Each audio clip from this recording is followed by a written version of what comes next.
Hi, welcome to Gamers Web. My name is Mark, and in this video I'm going to take a look at the Kings of War Champions Faith and Fury 2-player starter set from Mantic Games. This is a brand new product. It's only been out a few weeks, so let's take a look.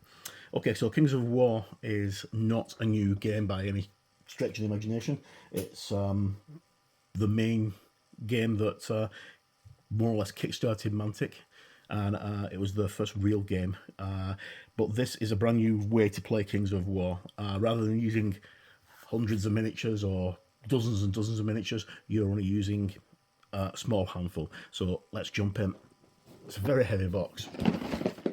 Okay, right. So there we go. Right, the righteous Alanis Sallustis and her brave Basileans take on the wicked, bloody Cardinal and his demonic minions. With 41 superb miniatures, a gaming mat, tokens, terrain, and all the rules you'll need to play this perfect introduction to champions, the rank and flank game of heroic, fast-paced, fast fantasy skirmishes where legends are forged in battle. So, as you can probably guess by the title, Champions relies heavily on the champions of the worlds of, is it Panathar? Not exactly sure, I think it's Panathar. The worlds of Kings of War. Okay, so let's just jump in. This is available now. It was on pre-order all the way through March and April and came out at the beginning of May, and I managed to pick my copy up at Cardinal earlier this month, but I've been too busy to actually do anything with it. I've also got another one of the faction boxes to unbox. Now, when you buy the faction boxes, the champions boxes, you get everything you need to play for those champion and the units. So you get the dwarves, you get the dwarves, you get the champion, you get everything to go with them. The same with the elves and the orcs and what have you. So the hard part is trying to find my way into the box. Where are we? Right. Okay, I just can't find my way into the box for some reason. Ah, there we go. It opens at the top. Okay, right. Sorry about that. It opens at the top. I didn't even think of looking at the top of the box. Okay, so we'll slide the box off, and inside we get our Mantic Games big brown box, which is very heavy. There's a lot of stuff in this. In here we get everything we need to play Kings of War Champions. Okay, so I'll try and do it this way so we can see what we're looking at. So we get some D6, so it's 2, 4, 6, 8, 10, 12, 12 D6. Get a lot of bases to mount your miniatures on, all in MDF bases to make your miniatures. Then we get our, those are Basileans, I think. Yeah, they're mounted Basilean knights. I think, are they? Are they Pilgrim Knights, is it? Yeah, the Paladin Knights. So they're mounted knights. Horses for knights. I'll have a closer look at the miniatures again in a moment. Then we get a bag of what I think are Basilean foot soldiers in there. We'll have a look at those in a moment as well. And another bag of Basilean foot soldiers. And another bag of Basilean foot soldiers. That's 3 bags of those. And why not make it 4? So 4 bags of Basileans. And then we get our there she is. We get our Basilean champion, which we'll have a look at in a moment. I keep on saying that, but I do mean it. And then we move over to the Demon Horde. So with the Demon Horde, we get our Stygian type thing. I can't remember what this one's called. Let's have a look. It is a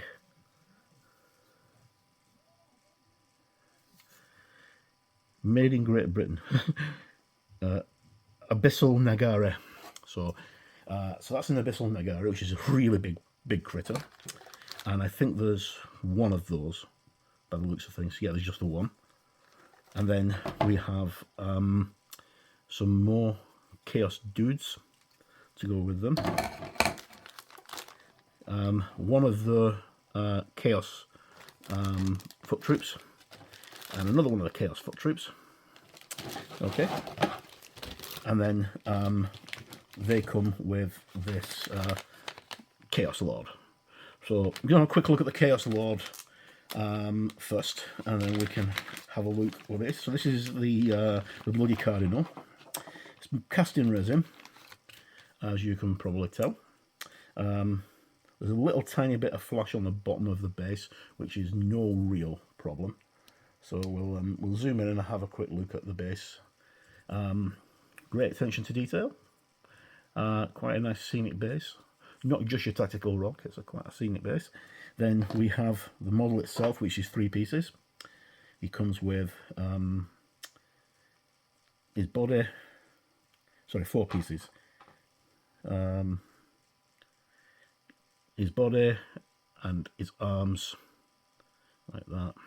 And then there's his giant warhammer. Got to be careful saying the word warhammer, so Games Workshop don't get on my case, as they have been doing with everybody else. There's a little bit of flash on this that needs cleaning up, but that's very, very easy to do. And I'll try and get these assembled and put into the end of the video once I get the chance. Okay, so let's have a quick closer look at some of the Chaos, the demon troops. So that one is the bloody Cardinal. Here's the assembly instructions for him, as you can see, just 4 pieces and the base. And he's on a 50mm base and he's 30mm tall.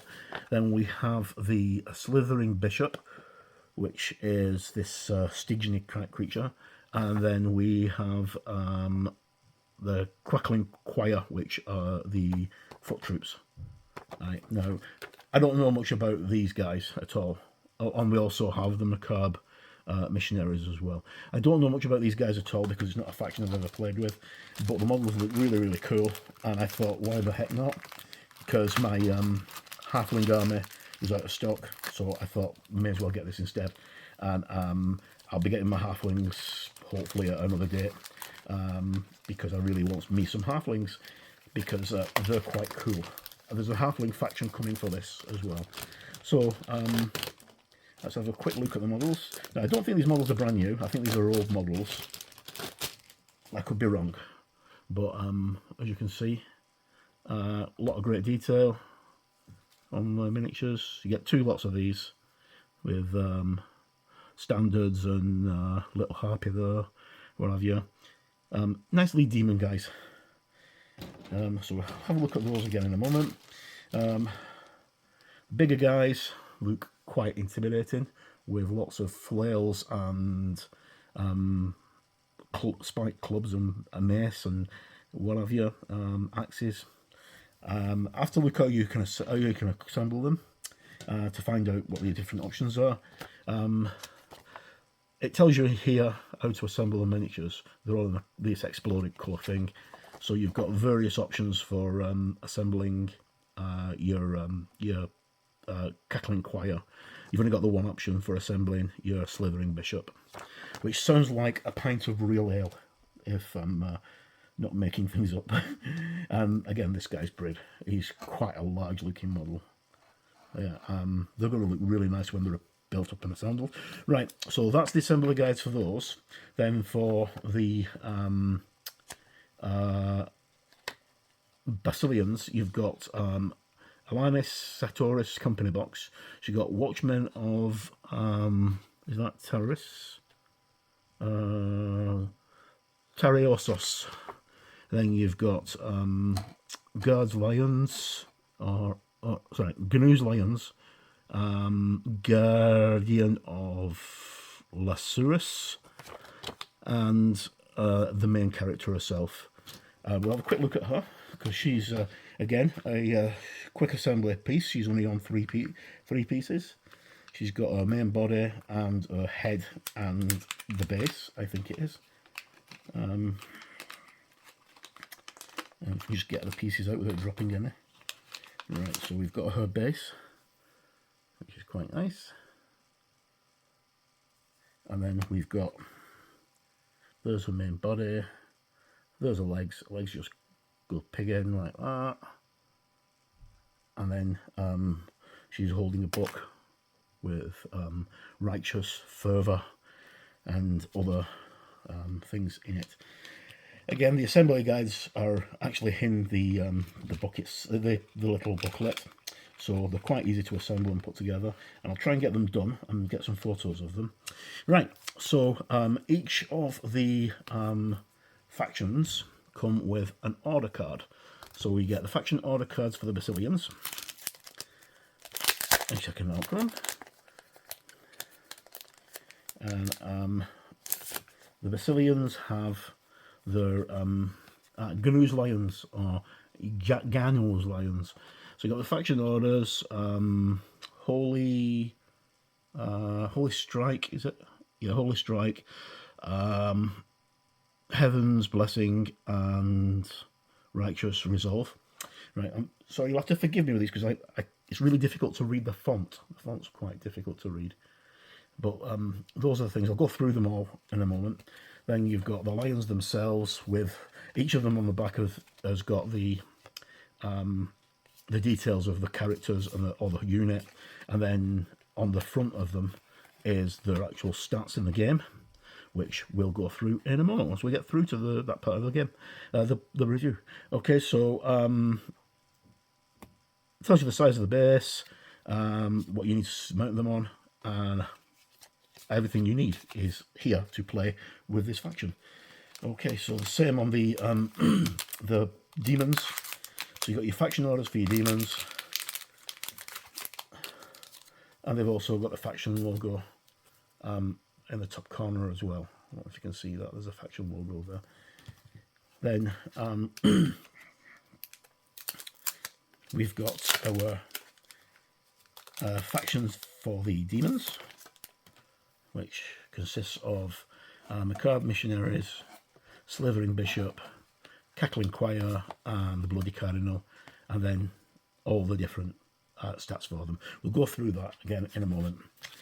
Next thing up, we have our battle mat, which is I think it's a 3x3 double-sided battle mat. Yeah, it's a 3x3. So if you look, it's quite a large map, and I've not got enough room to actually spread it out fully, but I'll include some pictures at the end of the video. And on one side, it's like an Arctic type waste with this like river running down it, and the other side it's kind of grassland. And then we have our rule book, and we also have our tokens, which I'm going to zoom out so you can see the tokens a little bit better. The tokens come with, we've got a couple of pieces of terrain to put down on your battlefield, so you can start playing straight away once you've assembled your models. These, which I think are unit counters for activation, and I think that's your turn for doing your 45-degree turns for your characters and what have you. Then some more terrain, and I think, if I can remember correctly, I think there's also a template in here as well for a teardrop template for a flamer, or for a spell or something like that. I'll just quickly open it up and we'll have a look. It's got a tape measure, which is this ruler type thing here, and that's your movement for your units. So you've got a 45-degree arc on the bottom of this, which allows you to move your models. And I've put my scalpel down somewhere. Right, so we'll have a quick look at this, and then we'll look at the rules, and I'll just reset everything so we can see it properly. So I'm brand new to this. I've not really had a chance to have a look at it. I didn't get a chance at Cardinal because I wasn't demoing this. I was demoing Halo, and they just pop out. I did think there was a big template, but there isn't apparently. It might be on the back of the rule book. Okay, so I'm just going to pop all these away, and I'll be back in a second, and we'll have a look at the rules. So I shall be right back. Okay, welcome back. My mistake, there isn't a teardrop template. I thought there was, but apparently there isn't. Okay, so this is the core rules. You get this in the two-player champions box for Faith and Fury. You can also buy this separately as well in a hardback directly from Mantic. Okay, so let's have a quick look inside. So we've got our contents, how to get started and how to get playing. And we've also got the background, which gives you the background of the various factions in the game. So let's have a quick look. So as always, we get some great artwork. The guys at Mantic do some really, really good stuff. A lot of people slag Mantic Games off because the production values aren't as good as Games Workshop. Those people haven't really taken the time to actually look through a Mantic book. That's what I say. Anyway, right, so we've got a couple of factions going against each other. So we've got the Dwarves, we've got the Ogres, we've got the Basileans. At least I think the Basileans. No, they're the Elves. There's the Lizard Men, and there's the Demons that are in this box. Actually, yeah, they're Ogres. Yep, so what you need to get started with. So it tells you what you need to get started to assemble your models. You'll need some super glue because you've got resin models. You probably assemble the miniatures with polystyrene cement for the plastic ones because they're hard plastic. You don't need tape measure, you don't need anything like that because it all comes with the game. You get enough dice to play, so you use D6, so that's quite handy because everybody's got them. Multi-basing, your models are based on bases accounting to the size, much like in Kings of War, rather than being individual in blocks. They're not, you put Winco counters on your models, and then once it's reached a set threshold, you take that base off. Right, and because of the way the game's designed, you only have small number of units. So you've got your unit stat cards. So looking along your unit stat card, first of all we have the base size, which tells you how big the base is going to be. In this case it's 30 by 30, I think. Is it 30 by 50? 50 by 50, sorry. Then we have the type, which is it a champion, is it core, or is it support? We have SR, which is speed, how fast the unit moves in inches. MI is melee, which is the hand-to-hand close combat score. Then we have shoot, which is SH, which obviously is shooting. We have the defense of the actual unit itself. We have the unit strength, so this is depending on how many models are in the unit. In this case of this model, it's 1. This is the Dark Elf character. How many attacks it has, the nerve that it has before it's broken in battle, any special rules, and the champion rule. Right, so that's the basic characteristics on the stat card. And then on the back of the stat card, you get the details of the actual unit itself.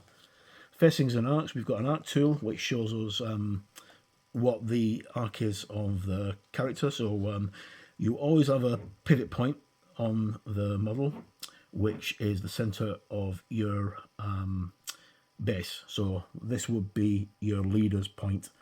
No matter where your leader's positioned on the unit, is it's always going to be the centre of the base, and everything's done from that, like pivoting and measuring and what have you in line of sight. Arcs, you've got front, left, right arcs, and then true line of sight in this game. And rounds and turns. So we have a champion phase. So your champion issues orders to his faction, and then we've used command tokens as nerves and rerolls. We've got a unit placement tool, which is what the small thing was, not the turn tool. You've got various movements that you can do with your movement phase. You can halt, you can change facing, you can advance, you can back up, you can sidestep, you can move at the double, or you can charge. And then you've got unit interruptions, so friendly units can interrupt other friendly units, and enemy units can sometimes end up, if they come within 1 inch of an enemy unit, they'll end up in melee, I think. And interruptions, it's all detailed in the interruptions. So you've got charging, how to make a charge, flanking, rear charge, corner to corner charges, proximity to enemies, and then multiple charges, so more than one unit charging a base. So I think that's meant to be, is that a halfling? I don't know. Right. So terrain tells you how to block your terrain up and what terrain does, whether it blocks line of sight or is impassable or things like that. And then obstacles, what they'll do. Range phase, how terrain and line of sight is going to affect hitting a target. Combat phase. What happens if you have a devastated unit, and if you roll double 6, that's bad news. If you roll double 1, that's good news. So that's how you do your nerve test. Okay, and then we've got playing the game. So you've got preparing your forces, set up this scenario, and run through the game. Now there's quite a few scenarios in the game, and there will be more scenarios coming in the faction boxes, as far as I'm aware. I've got another faction box to look at, which is the Dark Elves, so I'll look at that and we can have a see if there's any scenarios in that one as well. So patrol, capture the portal, into the Lion's Den, treasure hunt. As you see, they all have the setups on where you set them up on the map. Make a break for it, hold your ground. So that's the first lot of scenarios. Then we've got the background, which is the background of the world of Northern Panathar, or Panathar, the background of it. So you've got the forces of gods, so that's like your men, your Basileans, your things like that. And then the neutral forces, which are your elves and your lizard men, and I think to a lesser extent the beast men. And your forces of evil, which are things like your orcs and your demons and what have you. Dramatis persona. So we got, these are all the characters that are all getting their own various faction boxes. So we've got Axel Tricklebuck, which is an axolotl. Jon Thulson, who's the dwarf leader. We've got the Alanis, who's the Basilean. That's the orc guy. Oh no, sorry. I think he's the orc. I'm not sure. He might actually be the ogre, but I think he's an orc because he's painted red. Their orcs tend to be red. Black Claw here, who looks like a goblin. Then we've got the Bloody Cardinal we've just seen. We have got what appears to be a gnome, the elf, and he's a carrion one. I'm not exactly sure which one he is, because I've not read up on much of the background. And then we've got other things here like the Basileans, and then there's a background on the champions for each of the factions. So Forces of the Abyss, and then if I can just get through. So goblins, halflings. That's who that was. It was a halfling, not a gnome. Night Stalkers, Northern Alliance, which is the dwarves. The ogres, yeah, it was an ogre, not an orc. And the Trident Realm, which is the one with the axolotl. And then that brings us to the last part of the book, Twilight Kin as well, which is the spider woman, who's a dark elf. And then Tales of Panathar, which is more some fiction, and Dungeon Saga and what have you, and how to play the game, and quick breakdown of the rules. Right, so that's a very, very quick unboxing and look through Champions, King of War Champions, Faith and Fury. I'll get these figures assembled now, and or I'll try and get them images up and put them at the end of the video. And if I can get some pictures done of the videos done of the actual models, I'll get those done as well. I'm going to be fielding the Basileans because I like the Basileans. I've always liked those. They're like Sisters of Battle dialed up to about 14, 15 because they're really, really crazy. Right, so as always, you can pick up this copy of this now from Mantic Games or wherever you can buy good game systems, and directly online. I'll leave links in the description below where you can get them from. My name's been Mark, and no matter where you are in the world, please stay safe, look after yourself, and have fun, and thank you for tuning in. Thank you.